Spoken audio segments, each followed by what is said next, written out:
going on, everybody, and welcome back to another episode of JaAR.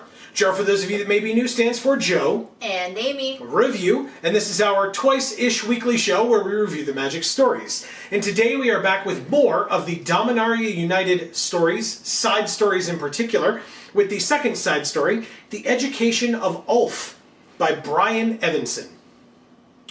My quick review at the top of this one is I enjoyed this story. I don't know a lot of the backstory of the characters that were prominently featured, and so maybe the story wasn't for me, but I still enjoyed it. I thought it was entertaining. I have my gripes, and we'll talk about them, but that's how I felt. Okay. I liked the story, too. It was fine.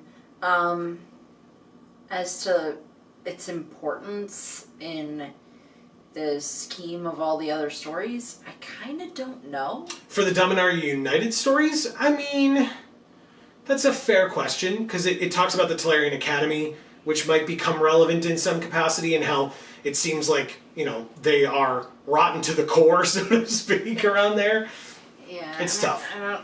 It's kind of hard to know how much of an influence this will have on other stories, or on you for having read it.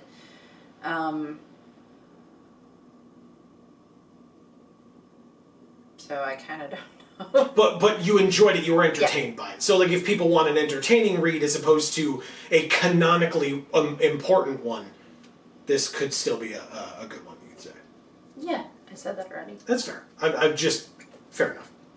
So I feel that I did. Okay. Least. Yeah, I mean, like I said, I enjoyed it as well, without having the full context of their backstories and being excited to see them return, because for me, they're not returning, they are new. So, and for us, I should say, they're new characters, even though they're not. So, with that being said, if that is inspiring enough to you and you have not gotten a chance to read this story yet, and you would like to get the chance to go read this story for yourself, and you don't want to have to go searching around for it, the top link in the description down below will take you right to it, so that you can read it for yourself. And then, of course, whether you're about to leave to go read it or not, we then would love it if you would stay here with us after, so that we can continue the conversation about this story. You can give us your opinions, compare and contrast them with ours, etc. That is what the comments down below are for. We would love to hear from you on that. So, before we get on to the full review itself, very quickly, if you wouldn't mind indulging us, hi!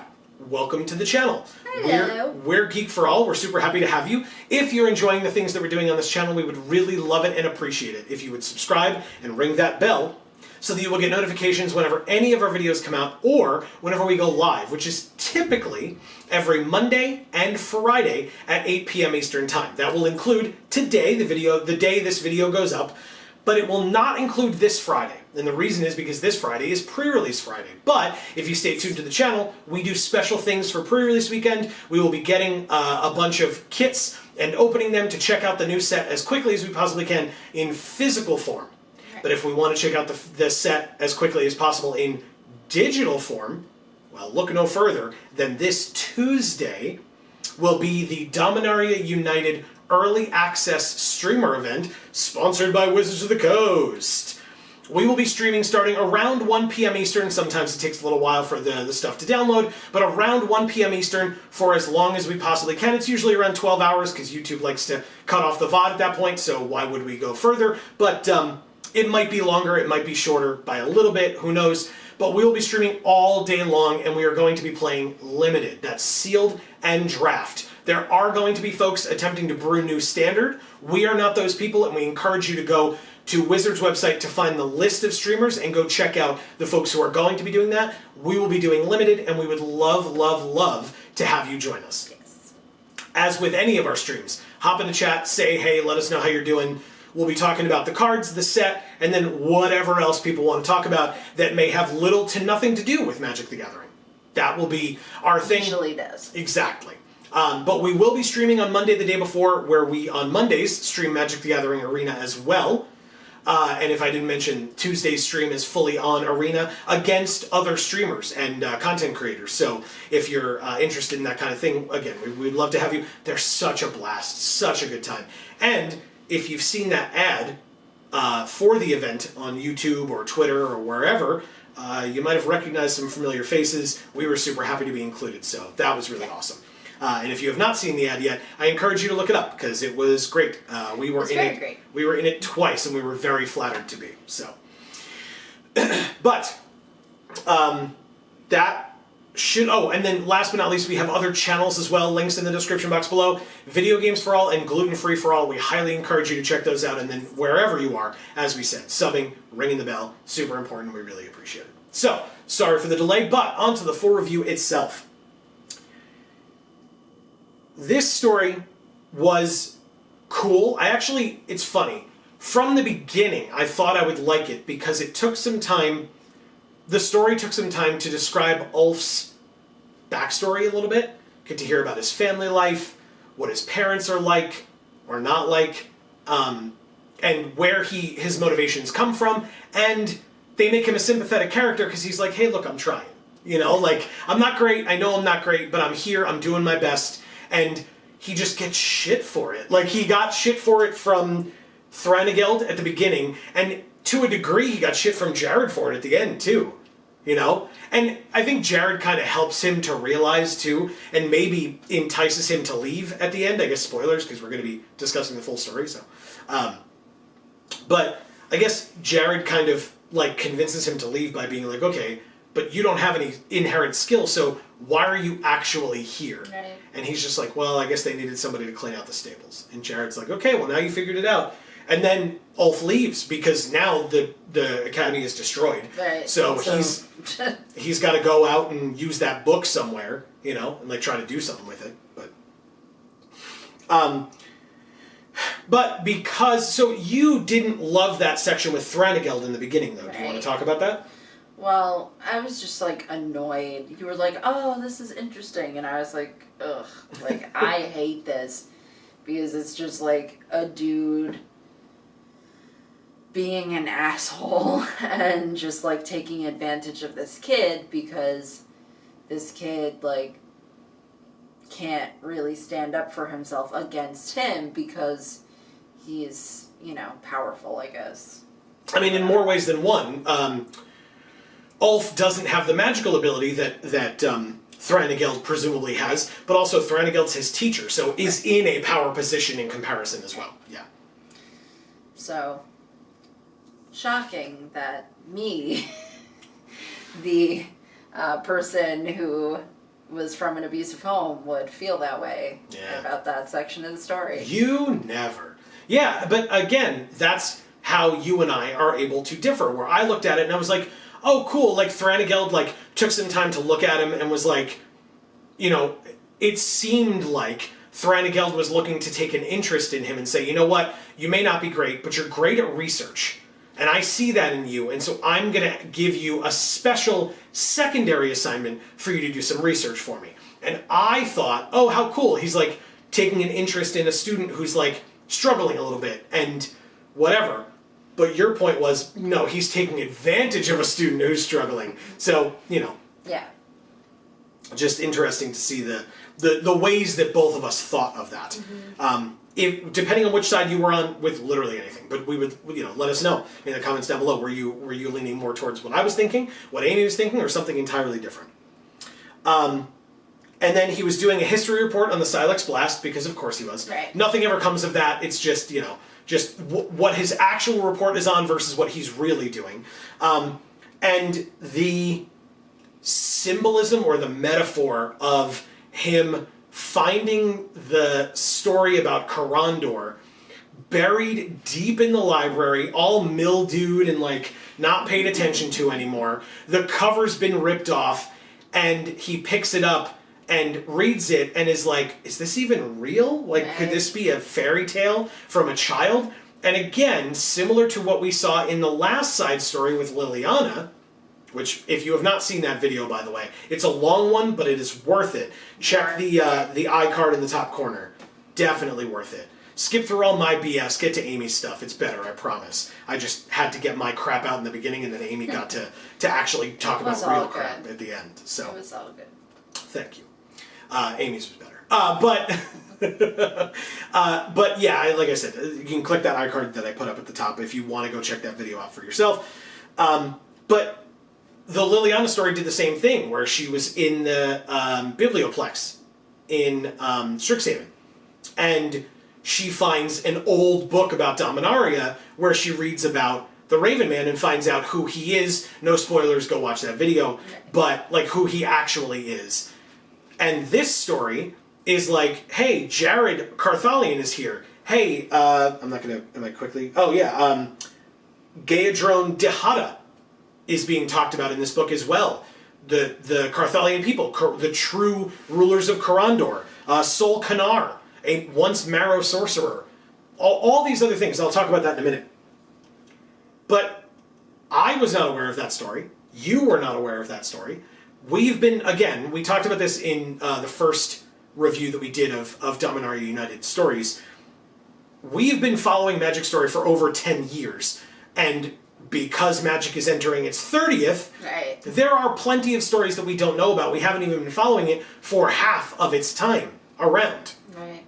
So a lot of these side stories, it seems, especially, are looking back to older characters and older stories and saying, hey, here they are, they still exist, you know, let's learn about them or hear about their continuation in life. Right. Now, when they did that in the first story, I was annoyed and frustrated because the first story, the first main story, which again we reviewed, you can check it out, we felt like that story was, you didn't have the proper context to understand that story if you didn't know these characters' backstories or the backstory on Dominaria in general, the Phyrexians, etc.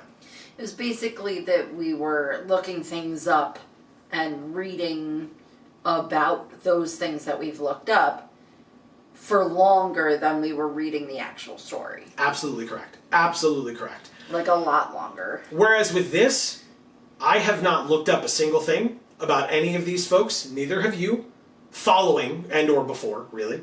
And yet I feel like I have read a full and complete story that I don't need more context for.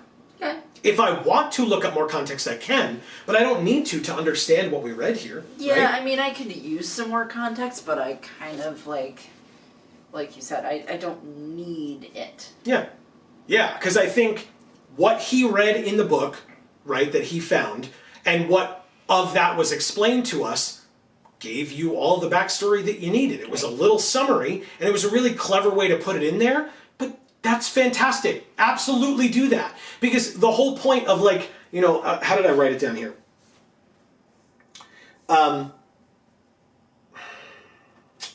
not going to be able to find it quickly enough, am I? Oh, okay. Even the heavy-handed metaphor of finding the book in an old, or finding the information in an old forgotten book lost to time that everyone wants all of a sudden. Okay. Like the magic novels that I think they were always higher priced, but I'm sure they are being more sought out now. But if you want a physical copy of the books, the older books, or again with supply and demand being what it is, the harder they are to find, the higher price they are going to be if you try to search for them online. And so, and yet 5 years ago, or I guess before Dominaria 2018, I feel like maybe nobody would have cared. Right? Or very few people would have cared, whereas a lot more people, I think, care now. Yeah. So, again, a little bit of a heavy-handed metaphor, but I appreciated it. I feel like it's very tongue-in-cheek and a little bit of a nod to all that stuff. So I really liked it. I thought it was good. So I guess for a brief description, because, like, as we got further along in the story, I wrote down the bullet points of what Ulf read in that book, because I felt like it was going to be important. I don't want to speak for you, so please correct me if I'm wrong, but it felt like you had not as much internalized that. So later on, when it was like, oh, it's Jared Carthalion, you were like, and who's that? And so I was like, oh, well, from the story earlier, like House Carthalion, the proper rulers of whatever, and then the woman appears at the end, and I was like, oh, it's, or no, they mentioned Dihada, when Silas and Jared are jaw-jacking with one another. Silas Broughton mentions Dihada.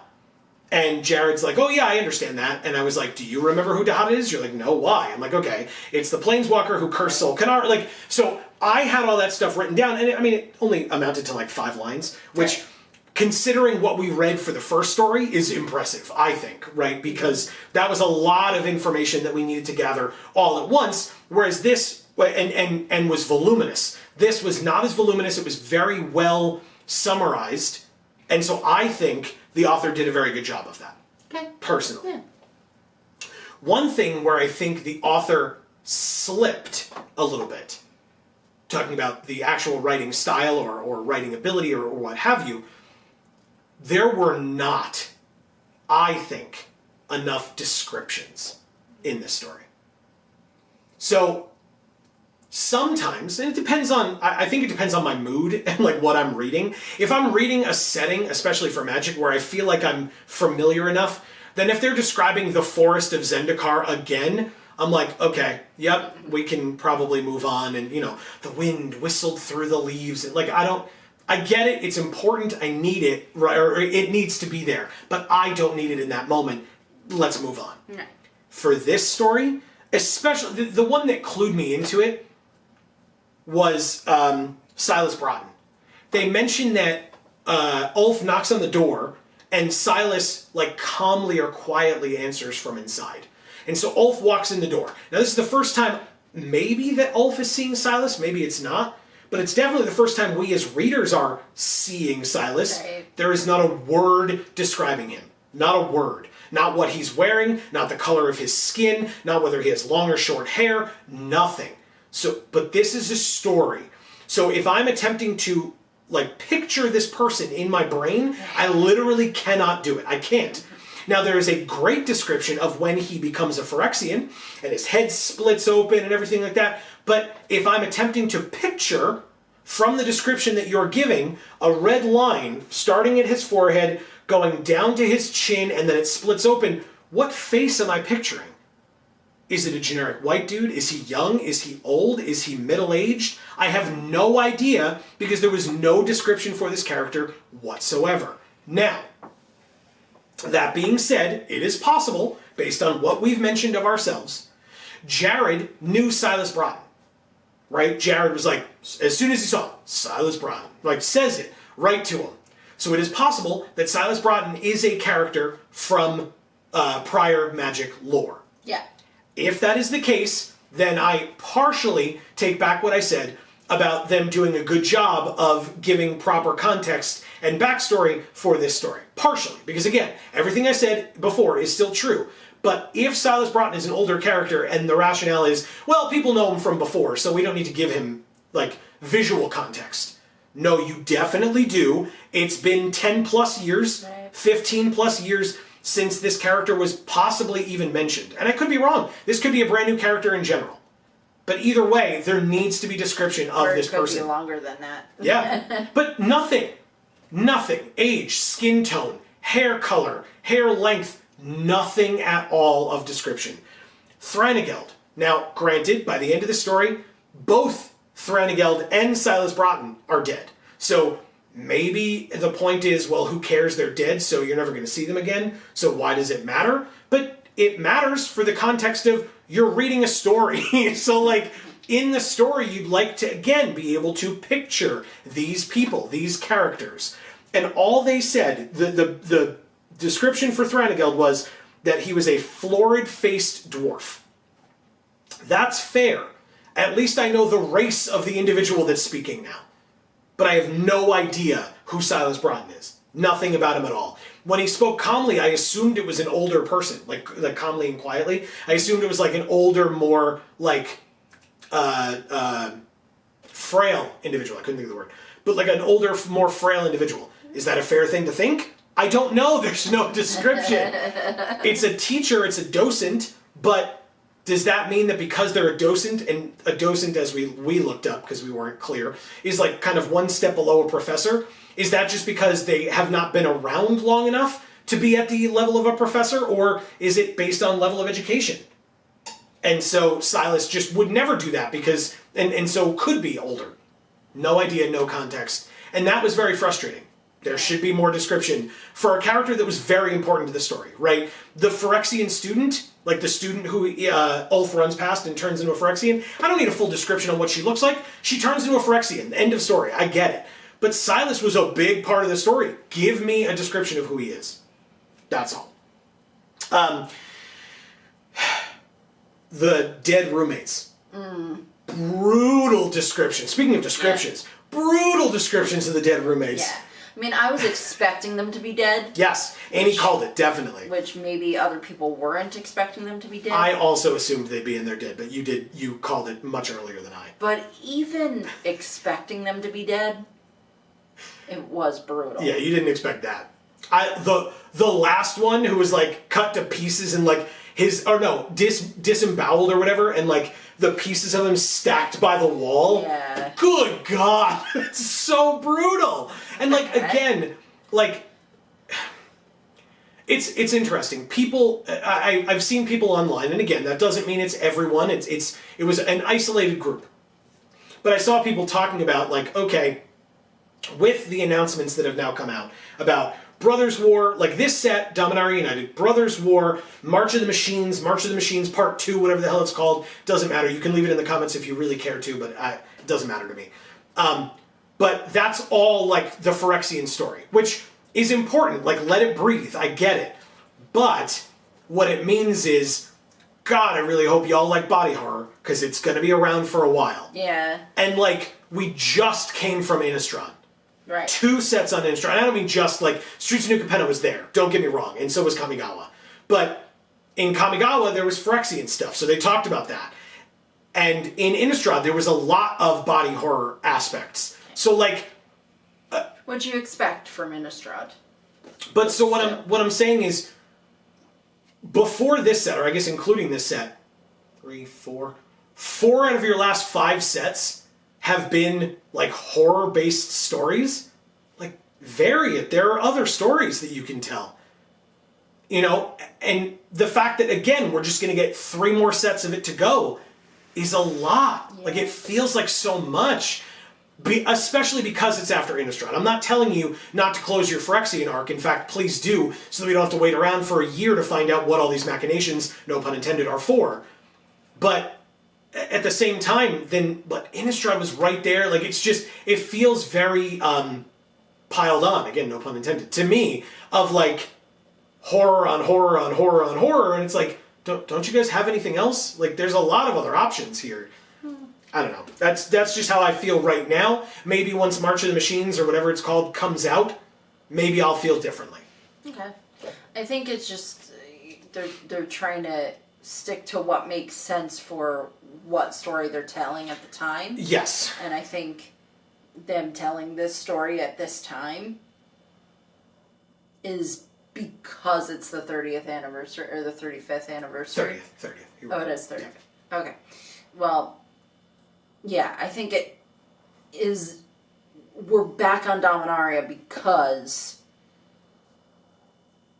it's the 30th anniversary. Right. Not because it necessarily makes sense to do a bunch more body horror stuff right in this period of time. Yeah. Like, they just wanted to go back to our, like, main or first plane for the 30th anniversary. And that makes perfect sense to me, and I think that they just are sticking to the body horror because it's what makes sense for Phyrexians taking over. Sure. You know? Yeah. So I see what you're saying, but I also like don't really know how they would change it up that much right now. Yeah. And have it like actually make a ton of sense. But right. that's and, me. No, I totally understand. And I do. It's just frustrating. Like, I'm not saying that they should have done this or should have done that. It's just like, okay, I guess we're here for a long ass time, so let's buckle in and get used to it. And not for nothing, I'm not the type of person who like is very anti-body horror. I think it's fine. Like, too much of it is not a good thing, right? That's my personal opinion. But I'm not the kind of person who's grossed out by that, but I don't fault a single human being for being grossed out by that, because it is a lot, and it is utilized a lot here. So, that again, that's just me personally. You feel however you feel, and if you want to let us know, tell us in the comments. Do you agree with me? Do you agree with Amy? Somewhere in between? We would love to know. So to go along with the horror trope aspect of things, like a horror movie, we were like really annoyed with Ulf.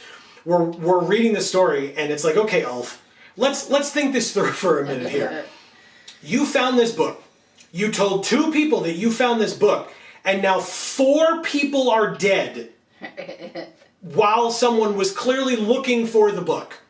3 of them are your roommates, and the 4th person is the second person you told about the book. So what do? You go back to the first person you told about the book because you're obviously a moron. Yep. And then what a surprise, he tries to kill you. What? And both I loved him. Yeah, and both of us are like, what are you doing there? But he was a teacher. Okay.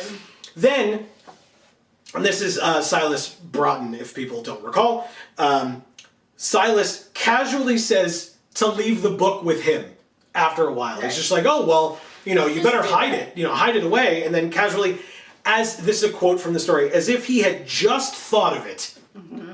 Like, oh, well, I mean, you could always just leave it with me. And everybody, again, if this were a movie, everybody in the audience is going, no, don't do it. Don't do it. Shit, really?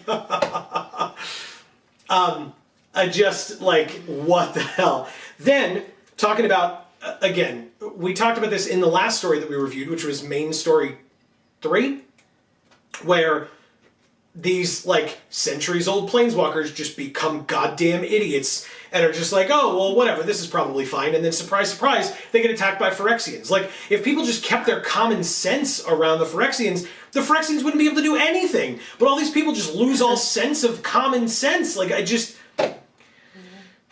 And so, turns out, Silas Broughton turns into a Phyrexian who's going after the book. And does so, and then Ulf thinks to himself, another quote from the story, he had gone to exactly the wrong person. And yes, literally the only wrong person that we all knew was wrong is the only one that you went to. The only one. You went right back to him and you were just like, oh, by the way, the book. The only one. The only person. Dude. Then, talking about, again, not having common sense, he now runs away from the enemy. That makes sense. Shuts the door behind him. Makes even more sense, right? Maybe he's seen the movie Signs. Can't open doors. And technically he didn't open it. He smashed through it. But that's fine. He being Silas in that, the end of that sentence. But now Ulf is running down the hallway. And he runs by 2 students. Does he say anything to the 2 students who are about to be attacked by a gigantic Phyrexian behind him? Why would he? No, he doesn't. But after those 2 then get mutilated and murdered and killed right behind him, which arguably gave him more of a chance to run away if he wasn't staring back and watching them instead of running as fast as he could. So again, just great decision-making skills all the way. Problem solving all across the board. Then he comes across a student, a single student, who he says he feels like he tangentially knows or recognizes a bit. And he goes, run, watch out! The only person that he tells to watch out, and she's a Phyrexian. A Phyrexian. Okay, and then sure enough, he goes into the library later and runs past the circulation desk. Does he tell the person behind the desk? No, no, he doesn't, because she's not a Phyrexian. So why would he tell her that there are Phyrexians coming? I'm like, come on, man. It's just like...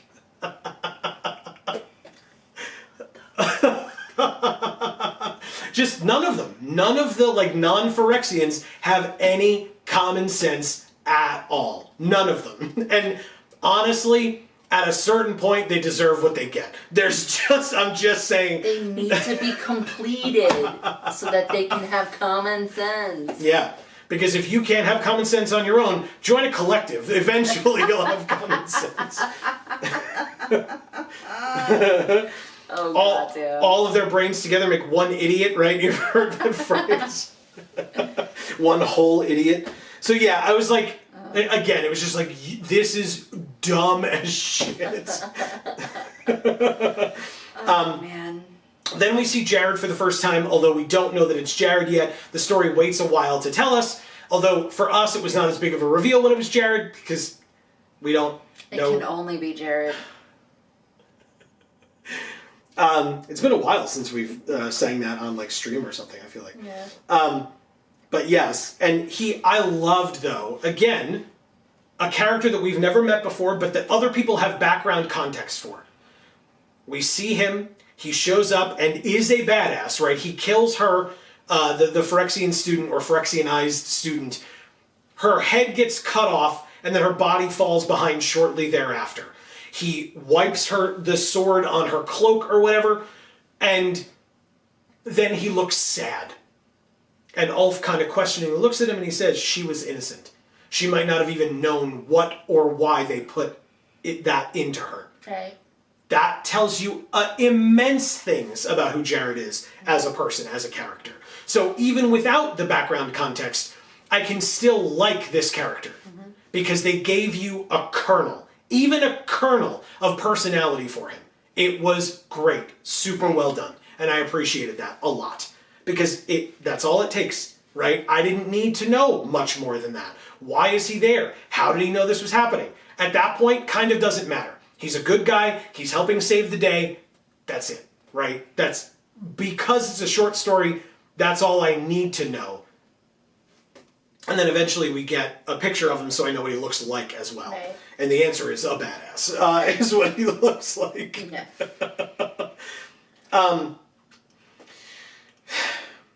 So, I don't know. I mean, I guess to wrap up, unless you had more to talk about. I really don't. It was, again, I liked it. It was good. Like I said, I had these minor gripes here and there, but it's like, the horror movie trope of people being dumb. Why are they dumb? Well, because is the answer. Because they're dumb. Yeah. But I will, so again, I've kind of said it, but if it needs to be stated again, both Gaedron Dihada and Jared Carthalion are both returned in this story. And they are Planeswalker commanders in the new Commander Dominaria United release. I like both of them. And I mean, by like, I mean, I find their story interesting and one that I now understand despite not having background context for them from their prior appearances. And so because of that, like, that's great. That's such a cool way to tell a side story. It was done really well in that regard. Would I have wanted more descriptions about folks like Silas Broughton? Yes, of course. But does that mean it's a bad story? No, not at all. It's just a small gripe that I had with that aspect of it. Right. But otherwise, I liked it.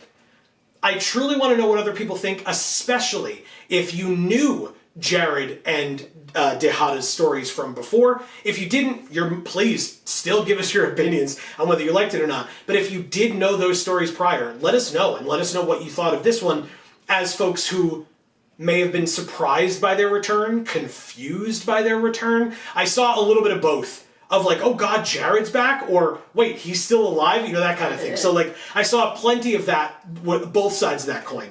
So if you're on either side of that, definitely let us know. We would love to hear from you. But otherwise, that's going to be the end of this particular episode. So thank you all so very much for joining us. We really hope that everybody enjoyed. Again, commenting down below, super, super important. Keep the conversation going. We love to hear from you. Talk to us and your fellow commenters. And honestly, in my opinion, being able to enjoy a story that depicts characters who were last depicted 10, 15 plus years ago, who we don't even know. Right. And I could say at the beginning of the story, I don't know if this story was for me, but I enjoyed it. If you feel similarly, or if we can keep that conversation going, I think that's a really great way for all of you to join us as we show off our... #Vorthos Pride. That's absolutely right. Thank you, as always, so much for being here. Don't forget, if you're enjoying the things that we're doing besides subscribing and ringing the bell, liking and sharing go a very long way, and we really, really appreciate any and all support that you are willing to give.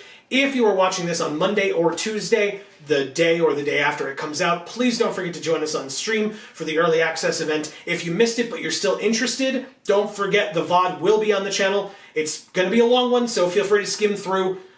But we really hope that people enjoy that. We are super looking forward to it because obviously we're filming this beforehand. So And again, thank you to Wizards for sponsoring it. Again, one, because we have to say it, but two, we're grateful, so we're happy to thank them for it, besides just disclosing the fact that we're being sponsored. So, that is going to be the end of this particular episode. I thanked you all already. So, for now, from us here at the Geek for All family of channels, I have been Joe. And I'm Amy. And as we always say, in whichever video of ours you watch next, we will see you all next time. Thanks, everybody.